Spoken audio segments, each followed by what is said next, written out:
జలదృశ్యంలో తన ఇంటిని TRS party ఆఫీస్కి ఇచ్చినటువంటి ఘనత గొప్ప మహోన్నత వ్యక్తి కొండలక్ష్మి బాపూజీ కదా. ఆయన ఇంటిని చంద్రబాబు నాయుడు స్వాధీనం చేసుకుంటే కనీసం మాట్లాడినటువంటి దుర్మార్గుడు కేసీఆర్ కదా. ఆయన చనిపోతే కనీసం ఆయన శవానికి మీద ఆయన డెడ్ బాడీ మీద కనీసం వచ్చి పరామర్శిద్దామనేటువంటి సోయి లేని చాతగాని దద్దమ్మ కేసీఆర్ కదా. అయితే ముందుగా మనం అందశ్రీ గురించి మాట్లాడాలి. ఈరోజు ఒక చదువు రాకుండా అంటే ఆయన ఏం చదువుకోలేదు, చదువుకోని పరిస్థితిలో ఆయనే రాసినటువంటి సాహిత్యం ఏదైతుందో, ఆయన పాడినటువంటి పాటలు ఏవైతే ఉన్నాయో వాటిని డెప్త్ అనలైజ్ చేస్తే కనుక ఏ పండితుడికో ఏ పామరుడికో అలాంటి జ్ఞానం ఉండదు. నిజంగా గొప్ప కవి అందశ్రీ. మాయమైపోతున్నడమ్మా మనిషి అన్నవాడు అంటూ అద్భుతమైనటువంటి పాటలు రాసిండు. అదేవిధంగా జనజాతరలో మన గీతమై అనుకుంటూ జై తెలంగాణ పాట రాసిండు. దానికంటే ముఖ్యంగా జయ జయ హే తెలంగాణ జననీ జయ కీర్తనం అంటూ తెలంగాణ గీతాన్ని రాస్తే ఆ గీతం దాదాపు 10 సంవత్సరాల పాటుగా 2014 ముందు 10 సంవత్సరాల పాటుగా తెలంగాణ 4 కోట్ల మంది ప్రజలను ఐక్యం చేయడంలో ఆ పాట చాలా కీలక పాత్ర పోషించింది.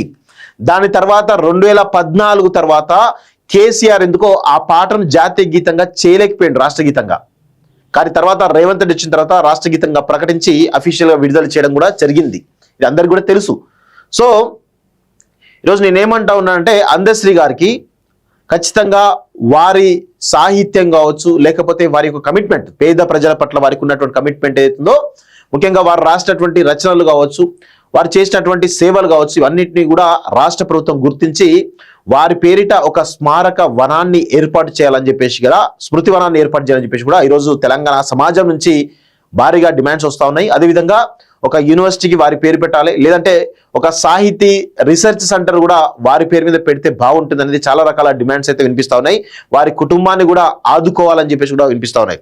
సో గద్దర్ని ఏ విధంగానైతే గౌరవించినమో అందశ్రీ గారిని కూడా అదే విధంగా గౌరవించే విధంగా ఈ రాష్ట్ర ప్రభుత్వం ప్లాన్ చేస్తే బాగుంటుంది అనేది మాలాంటి ఉద్యమకారుల యొక్క అభిప్రాయం. ఆ దిశగా రేవంత్ రెడ్డి ఆలోచన చేస్తారని చెప్పేసి కూడా మేము అనుకుంటా ఉన్నాం. ఈరోజు ఆయన అంత్యక్రియలో కూడా రేవంత్ రెడ్డి స్వయంగా ఈరోజు హాజరవుతున్నాడు, ఆయన అంతిమయాత్రలో పాల్గొనబోతున్నాడు. కాబట్టి ఆ దిశగా మరి ఎలాంటి నిర్ణయం తీసుకుంటుందో చూడాల్సిన అవసరం అయితే ఉంది మిత్రులారా.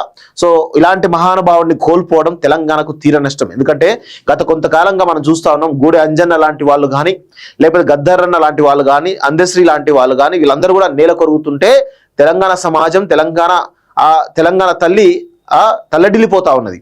తెలంగాణ ఈరోజు ఒక గొప్ప కవులను, గొప్ప నాయకులను, ఈరోజు గొప్ప వాగ్గేయకారులను కోల్పోతూ ఉంటే తెలంగాణ సమాజం ఇంకా చైతన్యవంతం కావాల్సిన అవసరం ఉంది. వారి స్ఫూర్తితోటి ఇంకా ముందుకు వారి ఆశయాలను నెరవేర్చే విధంగా ఈరోజు ముందుకు పోవాలని చెప్పేసి కూడా మేము కోరుతా ఉన్నాం. సో దాదాపు అంటే కొంతమేర మెడిసిన్ వాడుంటే బాగుంటుందేమో. ఇంకో 64 సంవత్సరాలే అందశ్రీ గారికి, కానీ ఇంకా 10-15 సంవత్సరాలు బతకడానికి అవకాశం ఉండే వాస్తవంగా. కానీ ఆరోగ్యాన్ని నెగ్లెక్ట్ చేయడం వల్ల ఇలాంటి పరిస్థితులు వస్తున్నాయి చాలా స్పష్టంగా తెలుస్తూ ఉంది. అందశ్రీ అస్తమయం. తీవ్ర అస్వస్థ గురై తుదిశ్వాస విడిచినటువంటి ప్రముఖ కవి రచయిత లాలాపేట జయశంకర్ స్టేడియంలో ప్రజా సందర్శనార్థం భౌతిక గాయం. సీఎం రేవంత్ రెడ్డి, మాజీ సీఎం కేసీఆర్, పలువురు ప్రముఖుల సంతాపం అంటూ చూస్తా ఉన్నాం. సో ఇక్కడ కొన్ని విషయాలు మీకు చెప్పాలి మిత్రులారా. అందశ్రీ గారికి అందరూ కూడా నివాళులు అర్పిస్తున్నారు, మంచిదే.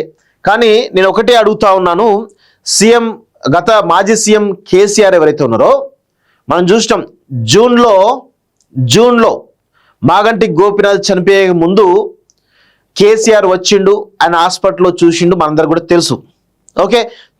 చూసి చెలించిపోయిండు, అది ఒకటి పక్కన పెట్టండి. అదేవిధంగా మొన్న రీసెంట్ జరిగినటువంటి హరీష్ రావు తండ్రి గారు చనిపోతే కూడా కేసీఆర్ వచ్చిండు, చూసిండు, వెళ్ళిపోయిండు. మంచిదే, వెల్ అండ్ గుడ్. కానీ ఎక్కడైతే దళితులు, గూడ అంజన్న లాంటి వాళ్ళు కానీ, ఇప్పుడు అందశ్రీ లాంటి వాళ్ళు కానీ, ముఖ్యంగా కొండలక్ష్మి బాపూజీ లాంటి వాళ్ళు చనిపోతే కేసీఆర్ రాలేదు. ఒకానొక దశలో మన భారతదేశ బార్డర్లో చనిపోయినట్టు ఒక సైనికుడు, సూర్యాపేట సంబంధించినటువంటి వ్యక్తి, ఆయన చనిపోతే కూడా ఆయన అక్కడ బార్డర్లో దేశం కోసం ప్రాణాలు అర్పిస్తే కనీసం ఆయన పరామర్శించలేదు. ఆయన పరామర్శించకపోగా ఆయన ఫామ్ హౌస్ పోతున్నటువంటి విజువల్స్ అప్పుడు మనం చూసినాం. ఇలాంటి చాలా సంఘటనలు ఉన్నాయి. కేసీఆర్ ఇప్పుడు మాగంటి గోపినాథ్ ఏమైనా తెలంగాణ ఉద్యమకారుడా లేకపోతే బీఆర్ఎస్ పార్టీలో ఏమైనా కీలకమైన నాయకుడా? ఎందుకు పోయి చూసిండు అంటే మాగంటి గోపినాథ్ డెడ్ బాడీ అనే శవానికి ఉన్నటువంటి విలువ అందశ్రీకి లేదా? ఈరోజు మేము ప్రశ్న అడుగుతా ఉన్నాం. కేవలం ఏదో పేపర్లల్లో సోషల్ మీడియాలో ఒక పెడితే అయిపోతుందని అనుకుంటున్నారేమో. అంటే దళితులంటే ఈరోజు తెలంగాణ ఉద్యమకారులన్నా, తెలంగాణ వాగ్గేయకారులన్నా, తెలంగాణ కవులన్నా కేసీఆర్కు ఎంత వివక్షణో మనందరూ కూడా తెలుసు. 2014 నుంచి 2023 డిసెంబర్ వరకు కూడా కేసీఆర్ అందశ్రీని విస్మరించిండు. ఈరోజు జయ జయ హే తెలంగాణ అనేటువంటి గీతాన్ని రాష్ట్ర గీతంగా ఉండకుండా ఉండడానికి చాలా పెద్ద ఎత్తున ప్రయత్నం చేసిండు.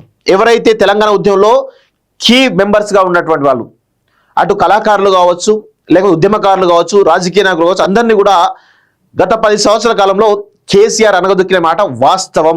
ఇది అందరూ కూడా గుర్తుపెట్టుకోవాలి. సో ఇప్పుడు కేసీఆర్కు ఆరోగ్యం బాగాలేదు, ఏది బాగాలేదు, అందుకే రాలేదు అనేటువంటి ముచ్చట్లు రావద్దు. ఎందుకంటే మొన్న కేసీఆర్ హరీష్ రావు తండ్రి చనిపోతే వచ్చిండు, గతంలో మాగంటి గోపినాథ్ హాస్పిటల్లో ఉంటే వచ్చిండు. అప్పుడు లేనటువంటి అనారోగ్యం ఇప్పుడు వచ్చిందని మేము అనుకోవడానికి ఉంటుందా?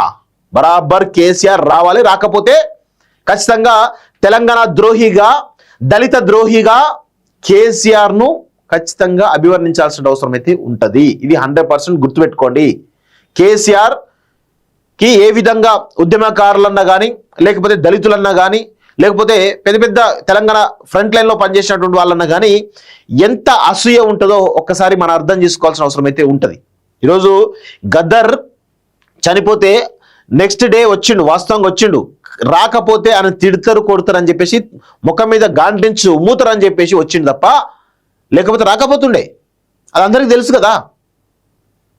సో గూడ అంజన చనిపోతే పట్టించుకున్నాడా? కొండా లక్ష్మణ్ బాపూజీ ఈరోజు బీఆర్ఎస్ పార్టీలో ఇంతమంది, మీ కేసీఆర్ ఇన్ని సంవత్సరాలు సీఎం అయింది కదా, దానికి కారణం ఎవరు? కొండా లక్ష్మణ్ బాపూజీ కదా.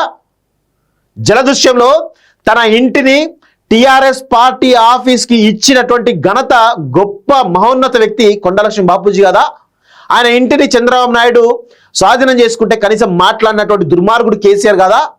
ఆయన చనిపోతే కనీసం ఆయన శవానికి మీద, ఆయన డెడ్ బాడీ మీద కనీసం వచ్చి పరామర్శిద్దాం అనేటువంటి సోయి లేని చాతగాని దద్దమ్మ కేసీఆర్ కదా. ఇంకా ఆయన పాపం కదా, సిగ్గుండాలి కదా. ఇంకా తెలంగాణ అంటే ఎట్లా కేసీఆర్ ఇంకా తెలంగాణ వాది అంటే ఎట్లా? తెలంగాణ ద్రోహిగా కేసీఆర్ను ఖచ్చితంగా అనాల్సిందే. ఎందుకంటే తెలంగాణ వాదులు ఎవరైతున్నారో, తెలంగాణ ఉద్యమకారులు, నాయకులు ఎవరైతున్నారో, వాగ్గేయకారులు ఎవరైతున్నారో, కవులు ఎవరైతున్నారో, కళాకారులు ఎవరైతున్నారో, దళిత సామాజిక సంబంధించిన వాళ్ళు ఎవరైతున్నారో వాళ్ళు చనిపోతే కనీసం పరామర్శించినటువంటి దుర్మార్గుడు కేసీఆర్. ఇది గుర్తుపెట్టుకోవాలి.